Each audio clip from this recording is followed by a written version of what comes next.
ዩቲዩብ በአጭር ጊዜ ውስጥ ብር ከፈለኝ። እንዴት በአጭር ጊዜ ውስጥ ዩቲዩብ እንደከፈለኝ፣ በምን ያክል ጊዜ፣ ስንት ዶላር፣ በኢትዮጵያ ደግሞ ስንት ብር፣ ግልጹን በደንብ ነግራቸዋለሁ ማለት ነው። ብዙዎቹ ዩቲዩብ ይከፍላል፣ ዩቲዩብ ህይወት ይቀይራል። ነገር ግን ይህን ያክል ከፈለኝ ያለ ዩቲዩበር እኔ እስካሁን አያጋጥመኝም። የአንድ ወሩ ይለያያል፣ የሁለት ወሩ ይለያያል፣ የሶስት ወሩ ይለያያል። እሺ አሁን የከፈላችሁን ንገሩን። ስለዚህ እኔ ደግሞ በትክክል አሁን ላይ በሁለት ወር ውስጥ ሞኔታይዝ የሆነው 2 ወር ሆኖታል። በሁለት ወር ውስጥ ስንት ብር እንደሰራውና ስንት ዶላር እንደከፈለኝ በኢትዮጵያ ደግሞ ስንት ብር እንደሆነ በግልጽ በትክክል ነግራችኋለሁ ማለት ነው። ቪዲዮውን እስከ መጨረሻው ድረስ መከታተላችሁ እንዳትረሱ። ለመዲቲዩብ አዲስ ከሆናችሁ መዲቲዩብን ሰብስክራይብ ያደርጋችሁ ቤተሰብ። አሰላሙ አለይኩም ወራህመቱላህ ወበረካቱ። ውድና የተከበራችሁ የመዲቲዩብ ቤተሰቦች በያላችሁበት ሰላማችሁ ይብዛ። ዛሬ ይዤላችሁ የመጣሁት ዩቲዩብ በአጭር ጊዜ ውስጥ ብር ከፈለኝ። እንዴት በአጭር ጊዜ ውስጥ ዩቲዩብ እንደከፈለኝ፣ በምን ያክል ጊዜ፣ ስንት ዶላር፣ በኢትዮጵያ ደግሞ ስንት ብር፣ ግልጹን በደንብ ነግራችኋለሁ። በመጀመሪያ ዩቲዩብ እንዴት እንደከፈትኩና መቼ እንደከፈትኩ ልንገራችሁ ማለት ነው። ዩቲዩብ የከፈትኩትኝ በ2019 ነው ማለት ነው። በጣም ረጅም ዓመት ሆኖኛል። ነገር ግን እዚህ ጋር ከመጀመሪያው እስከ መጨረሻው የምነግራችሁ አሁን የመጀመሪያ ክፍያ ነው የተከፈለኝ። እንዴት የዛኔ ጀምሬ አሁን የመጀመሪያ ክፍያ በ2019 አስታውሳለሁ። ቪዲዮ ላስቀምጥላችሁ ፈልጌ ነበረ ግን ቪዲዮ የለም። የዛ ሰሞን ሰአዳና አሊ የሚባሉ ሳውዲ የሚኖሩ ዩቲዩበሮች ነበሩ፣ አሁንም ኢትዮጵያ ውስጥ አሉ እና እነሱ ዩቲዩብ የጀመሩበት ሰሞን ነበረ። እኔ ደግሞ የዛኔ የፕራንክ ቪዲዮ የማይበት ሰዓት ነበረና እነሱ የመጀመሪያ ክፍያ ሳውዲ 20 ሺህ ሪያል ከፈለ ብለው እንደዚህ ነው ብሩን ፊታችን ላይ የበተኑት ማለት ነው። በቃ ዩቲዩብ ክፈቱ፣ ዩቲዩብ ህይወት ይቀይራል፣ ይሄውኛ በመጀመሪያ ክፍያ 20 ሺህ ሪያል ተከፈለን ብለው ሪያሉን አውጥተው ፊታችን ላይ በተኑት ማለት ነውና ዩቲዩብ ይከፍላል። ከከፈለ ለምን እኔ አልሰራም? ማዳም ቤት የምሰራው 2005 ነው። ስለዚህ ዩቲዩብ ሰርቼ ለምን ህይወቴን አልቀየርም እንደነሱ አልኩና ዩቲዩብ አከፋፈት ብዬ ዩቲዩብ ላይ አየሁኝ፣ ከፈትኩኝ ማለት ነውና ዩቲዩብ ስከፍት ምንም ነገር አላቅም ስለ ዩቲዩብ። ነገር ግን ደግሞ በዛ ሰሞንም ዩቲዩብ ክፈቱ እያሉ ቢኒያም ምናምን የሆኑ 2 ዩቲዩበሮች ነበሩ አስታውሳለሁ። በደንብ ስለ አፕ ቢኒያም ባልሳሳት 2 ዩቲዩበሮች ነበሩ በደንብ ስለ አፕ የሚያስተምሩ። አሁን የመጡት ሁሉ አልነበሩም በዛ ሰዓትና እነሱን እያየሁኝ ዩቲዩብ ከፈትኩ ማለት ነው። ኮሜንት ላይ የገባው ደግሞ ሰብስክራይብ አድርጉኝ ማለት ጀመርኩ ማለት ነው። ለካ ሰብስክራይብ አድርጉኝ አይባልም ስፓም ቃል ነው አሉኝ።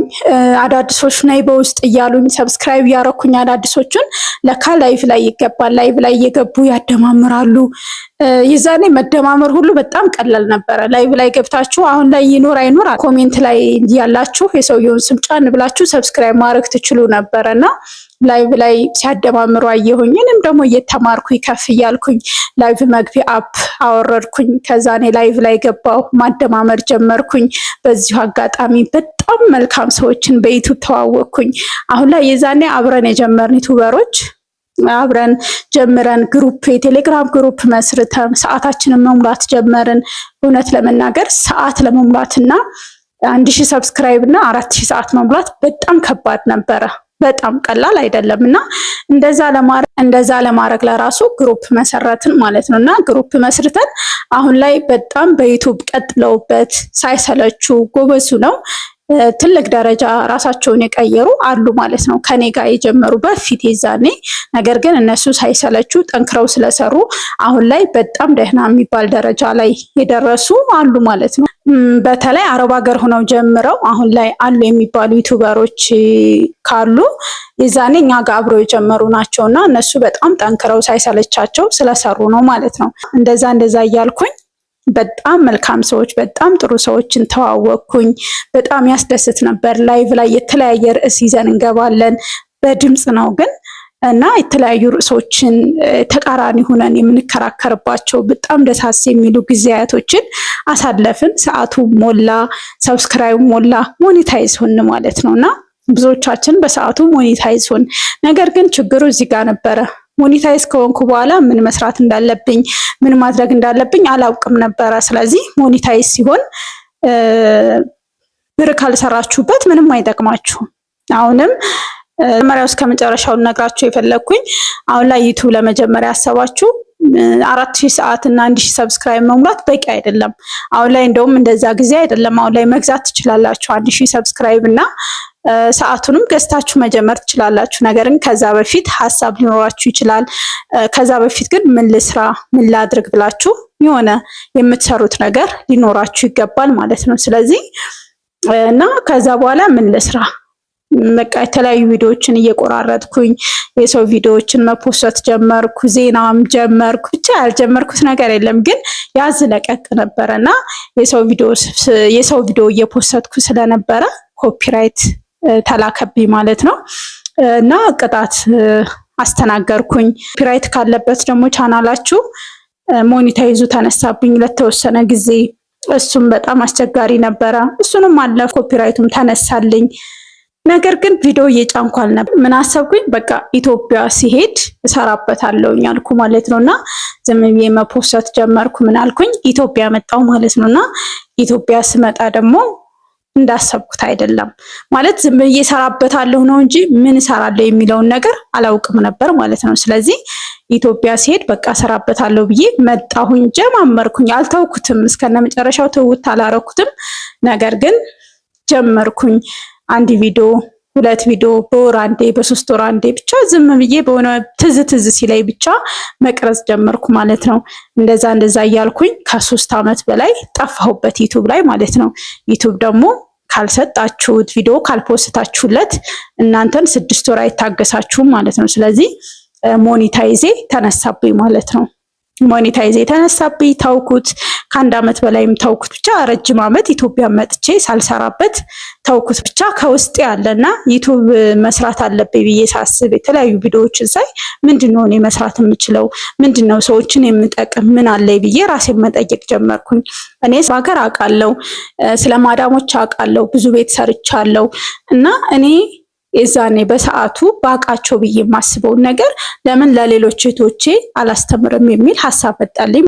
እኔንም የሚጠቅም እንደገና ደግሞ ሰውንም የሚጠቅምበት ነገር ምን ባስተምር ምን ቪዲዮ ብሰራ ጥሩ ነው ብዬ ራሴን መጠየቅ ጀመርኩ ማለት ነው። ስለዚህ እንደዛ ብዬ ራሴን ስጠይቅ ስለ አረቡ ሀገር ምን እንደሚያጋጥማቸው እዛችሁን እንዴት መያዝ እንዳለባችሁ ብዙ ነገሮችን ብሰራላቸው ብነግራቸው እኔ ያላወቅኩትን ከኔ ይማራሉ። ቢያንስ ከ100 ሰው 1 ሰው ቢማር ለኔ በጣም ትልቅ ነው። ሰውንም አስተምሬ ራሴንም እጠቅማለሁ የሚል ሐሳብ ላይ ደረስኩ ማለት ነው። ስለዚህ እንደ አዲስ ከዜሮ ከ4 ወር በፊት ጀመርኩኝ ማለት ነው። የሚገርማችሁ ስጀምረው አላማ ስለነበረኝ ግብ ስለነበረኝ በ2 ወር ውስጥ 4000 ሰዓቱን ሞላሁ ማለት ነው። ሰብስክራይብም ከ1000 ሰብስክራይብ በላይ ጨመረልኝ ማለት ነው። ስለዚህ ከዜሮ ሰዓቱን ከዜሮ ነው የጀመርኩት። ነገር ግን ሰብስክራይቡ ነበረ ማለት ነው። እና እንደዛ እያልኩኝ አሁን ሞኔታይዝ ከሆነ 2 ወር ሆነው ማለት ነው። እና በዚህ 2 ወር ቀላል ገንዘብ አይደለም የከፈለኝ፣ በጣም ቀላል አይደለም ለእኔ ማለት ነው። እንደ ጅማሬ በጣም አሪፍ የሚባል ገንዘብ ለጀማሪ በጣም አሪፍ ነው። ነገር ግን እዚህ ጋር ትክክለኛውን ነገር ስነግራችሁ የዛሬ ወር እንደዚህ ይከፍለኛል ማለት አይደለም፣ ሊለያይ ይችላል ሁሉም ዩቲዩበሮች እንደሚሉ። ግን በአሁኑ ሰዓት የ2 ወር የዩቲዩብ የሰራሁትኝ $1000 ነው ማለት ነው። $1000ን ደግሞ በ135 ብር አባዙትና ያው በባንክ ማለት ነው። እንደዛ አባስታችሁ ስንት እንደከፈለኝ ማወቅ ትችላላችሁ ማለት ነው። እዚህ ጋር ደግሞ አስቀምጥላችኋለሁ ስንት እንደከፈለኝ በትክክል እና $1000 ነው የከፈለኝ ማለት ነው። እሱ በኢትዮጵያ ደግሞ ስንት ብር እንደሆነ በ135 ብር አባዙት ማለት ነው ውዶቼ። በባንክ ስለሆነ የሚላከው በጣም አሪፍ ክፍያ ነው ማለት ነው። ስለዚህ እናንተ ከፍታችሁ ህይወታችሁን መቀየር ትችላላችሁ፣ የተሻለ ደረጃ መድረስ ትችላላችሁ። ነገር ግን ሰብስክራይብ 1000 ሰብስክራይብ ተራርጣችሁ ስለሞላችሁ 4000 ሰዓት ስለሞላችሁ አይደለም። የምትሰሩት ነገር ሊኖር ይገባል። ዝም ብላችሁ ሳይሆን በቃ አስቡ፣ ምን ልስራ ምን ላድርግ ብላችሁ የሰው ቪዲዮ ሳይሆን የራሳችሁን ሐሳብ የራሳችሁን አይዲያ ይዛችሁ ብትመጡ በእርግጠኝነት ስኬታማ ትሆናላችሁ ብዬ አስባለሁ ማለት ነው ውዶቼ። እዛ እንኳን ማዳም ቤቱ ናችሁ ካልተመቻችሁ ክፈቱትና 4000 ሰዓቱንና ሰብስክራይቡ ሞልታችሁ ሀገራችሁ መታችሁ ብዙ የሚሰራ ነገር አለ ሀገራችን ማለት ነው። ህይወታችሁን መቀየር ትችላላችሁ ማለት ነው ውዶቼ። እውነት ነው ዩቲዩብ የሰው ህይወት ይቀይራል፣ ድብን አድርጎ ነው የሚቀይረው። ነገር ግን ዝም ብሎ አይደለም። እናንተ በጣም መስራት ይጠበቅባችኋል፣ በጣም መልፋት ይጠበቅባችኋል። እኔ የዛሬ 4 ወር ስጀምር በየቀኑ ነበር ቪዲዮ የምቀርጸው፣ በየቀኑ ነበር ቪዲዮ የምፖስተው እና 2 ወር 60 ቪዲዮ በቃ በ60 ቀን 60 ቪዲዮ ፖስቼ ነበር። ፖስትኩኝ ወይ 3 ቀን ወይ 4 ቀን ሊሆን ይችላል። ከዛ ውጭ ግን በየቀኑ ነው የምፖስተው እና እናንተም በየቀኑ መፖስት አለባችሁ፣ ላይቭ ላይ መግባት አለባችሁ። እንደዛ ካደረጋችሁ ዩቲዩብ ለሌላ ሰው የሚከፍለውን ነገር ለእናንተ የማይከፍልበት ምንም ምክንያት የለም። የዛሬው ቪዲዮ ይሄንን ይመስል ነበረ። ቪዲዮውን ከወደዳችሁት ላይክ፣ ሼር፣ ሰብስክራይብ ማድረጋችሁ እንዳትረሱ። ሀሳብ አስተያየት ካላችሁ ኮሜንት ላይ አስቀምጡልኝ። በሌላ ቪዲዮ እናንተን ይጠቅማል ብዬ ባሰብኩት ቪዲዮ እስከምንገናኝ በያላችሁበት ሰላማችሁ ብዝት ይበል። ባይ ባይ።